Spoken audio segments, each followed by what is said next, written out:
Good morning, boys and girls, and this is the promotional demonstration of the Tone Lord for Kickstarter. This is the Tone Lord 2, the Tone Lord 2024, the latest version of my all singing, all dancing, ever happening clean booster. Hey, Rogie. Right, got a cat in here already.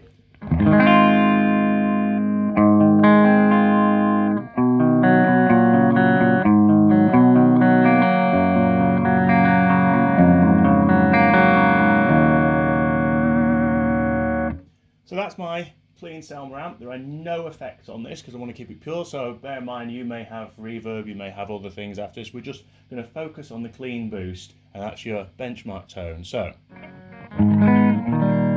with no further ado, I shall turn it on and we'll get a slight volume drop because it's designed to have a wide range just in case you've got different impedances going into. Now there are a lot of controls on this, so we'll start with the simple thing. So we've got a gain boost control. This has a huge range going on. You might hear a little bit of clipping there. That is the actual unit itself clipping because there's so much gain, it's hit the power supply. That's really loud. That's probably going to clip my recorder over here, so I'm going to use my attenuator so that we can hear that properly.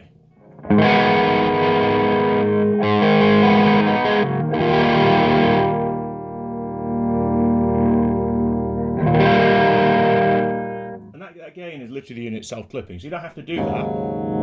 There's plenty of clean gain. Or it might be around the input, actually, I'm not even sure at this point. Loads of clean gain. Now, in addition to our clean boost, we have a tone boost. And how this works is you can select your tone curve. Now, these are custom curves, so they're like an array of different EQ things that gives you a sort of a peaky boost somewhere and a bit of roll off. And what I'll do to dramatize these initially is I'm going to turn the tone boost control to maximum because these work together. So in addition to our straightforward clean boost, we have a tone boost. So if we put it on maximum, let's say for drama, let me turn this back up, and then I flick through the modes, you'll be able to hear the differences the most. And the reason I'm doing it dramatically is because obviously when we're recording, sometimes it can be hard to hear the nuance and difference. I'm trying to record with a little Tascam thing that's pretty good. I'll have the microphone in the camera and the microphone and the video camera over there, so hopefully one of these will have clarity, but I'm not doing this like a recording studio. I would like to have an SM57, but I wanted to get this video out there and moving.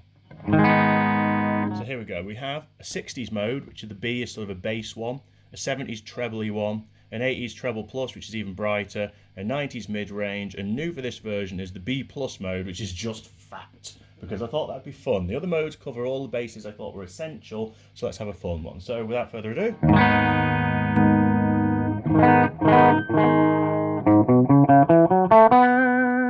go back to off for a second.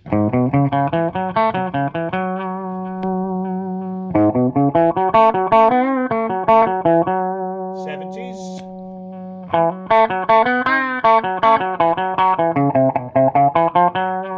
'80s brighter again. The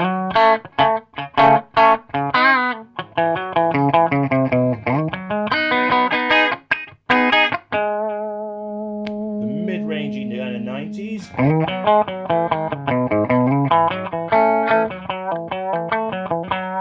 Now these stand out a lot more when you're overdriving. When you're doing clean on clean, you're going to need audiophile ears to really pick them up, but maybe they sound good. And our all new B mode, which is just crazy.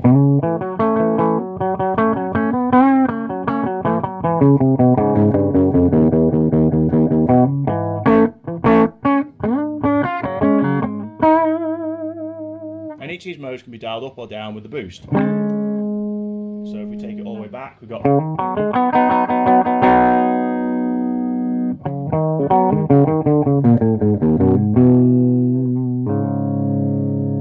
Let's go to a fairly standard T-mode and see what the buttons do now. So the first one is Oxy. So this is the oxygen button. This gives you more high-end, more clarity. It reduces the amount of roll-off.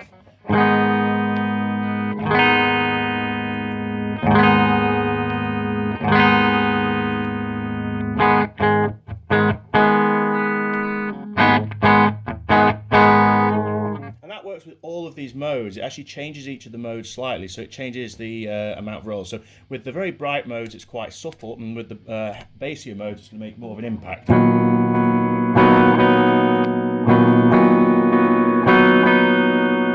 As you can hear there.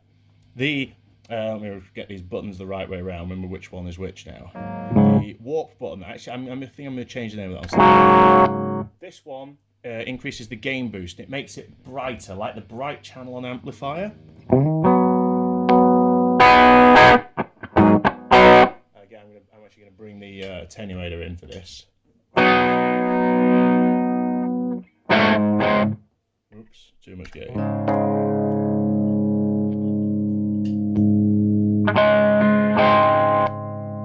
So again, it causes clipping, the output's clipping the amp.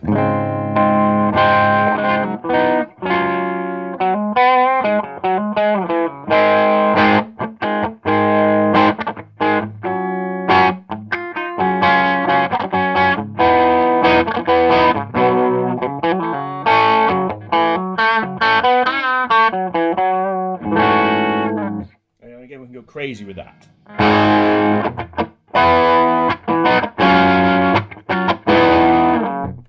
Now finally, in addition to our air increasing button, our power overload increasing button, we have the Nova, which is an all new button. And this actually adds soft clipping into the output section. Kind of makes it like a blues drivery kind of territory of clipping. It's very, very soft, but it is a diode based clipping. And because it's working with the gain structure, there's no volume to do this. It's not a it's not a distortion pedal. This simply comes in more as you turn up. So when it's low,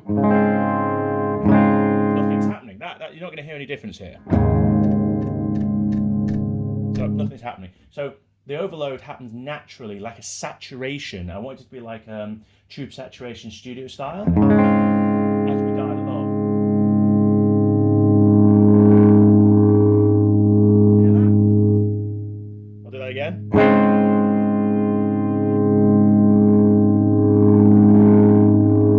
Pretty cool. So at max, and we do it at max here, you hear the full sort of saturation clip.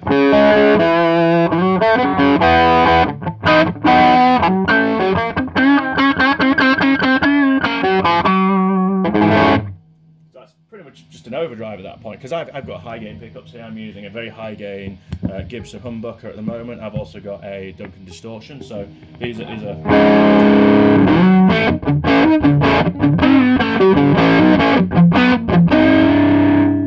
Can your clean boost do that? But dialing it back more to where I expect it to be, the saturation levels.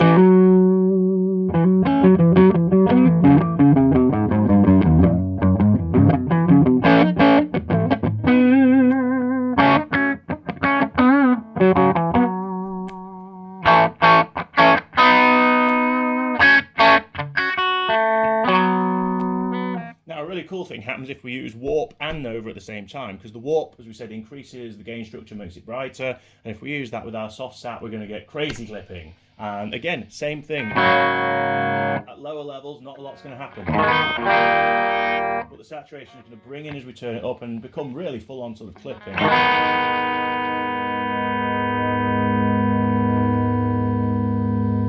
This would be pretty heavy actually, I think, because now if you're using a high voltage supply, you're going to get more headroom, more clarity. Simple as that. Because it's not an overdrive, it's not a distortion, it is a boost. The more voltage, the more headroom, the less clipping, the more saturation.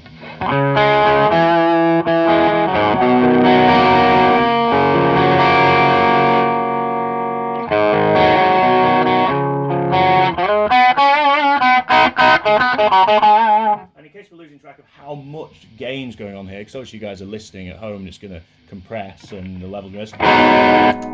You can hear there, it's a huge drop. We're getting big gain changes here.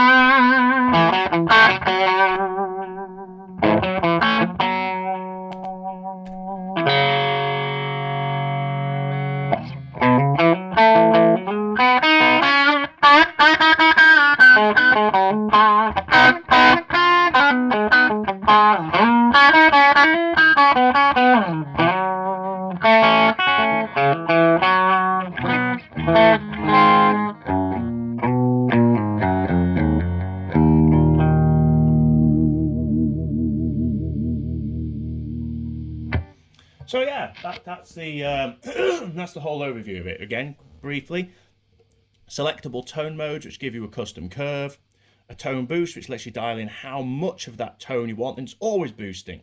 The nature is there's no cut, it just goes from a slight boost of 1 or 2 dB up to a huge boost, which I can't really sort of, it's about 12 dB. I think it's in that ballpark, so sort of 2 to 12 dB on this dial. We have a gain boost that goes from basically sort of minus 3 dB, a slight reduction all the way up to, I can't remember what it is, about 24 dB or something, it's quite high. You can couple those together, you're getting up to like 30 plus dB and beyond. We have the oxygen button that gives us more clarity and top end, the warp button that changes the gain structure to make it brighter and more edgy, and the Nova button which brings in soft sat clipping, which obviously, because it's done the saturation, if you dial everything up, it's going to become really quite heavy kind of clipping. But it's always going to have a soft edge to it because of the way it's made. So that, and yeah, it's responsive to the power supply up to 18 volts for more headroom. Other features on this are the soft switch. You can hear a slight click there, that's just because I've got the gain at maximum. Oh, well, it still hits like it. But the main point is there's no click point. This is a soft switch button that uses a soft switching circuit. And you can set that circuit to default on or off. So if you're using a rack or something, you want the pedal to come on, there's a tiny switch inside, and you can say always come on by default, or as it's shipped, always off by default. Because unlike obviously a click switch, it doesn't remember where you put it. So we have the soft switch, a really nice feeling. Let's use it on the work sensor, it's quiet when you're clicking.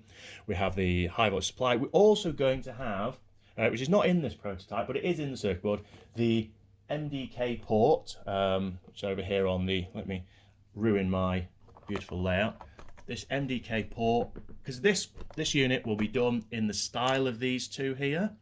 So we'll have this shape of chassis, the blue knobs, and it'll have the MDK port, which enables you to optionally add an extra board into the back of this to do something. Now, we only have at the moment the low pass filter board, which is a cool synthwire sound, but there are more coming. I'm working on a fuzz that you can bring in and out, and it'll be a stackable with this, which would be pretty cool, and a slapback delay, because I think that's a really useful thing to have in as an extra feature. So you'll be able to add a filter, a slapback delay, or a fuzz as a secondary effect into this using the board in the back. Doesn't ship with it, but it'll come. So there we go, that's my long Kickstarter video explaining the features. The first one of these sold really well. This is a design I'm passionate about. I've been doing this for a long time. Really, clean boosts were my very first thing. I mean, it is for a lot of us. It's very advanced. There's lots of really cool chips and magic happening to keep it really quiet. There's lots of very fancy features. Just, it's good. It's cool. I hope you like the sound of it. And yeah, please back it and, you know, support me and buy one and enjoy it. I'll have some limited editions. I'll have some non-more black editions on the Kickstarter, as always. I think that's fun. Yeah, check it out. Catch you soon.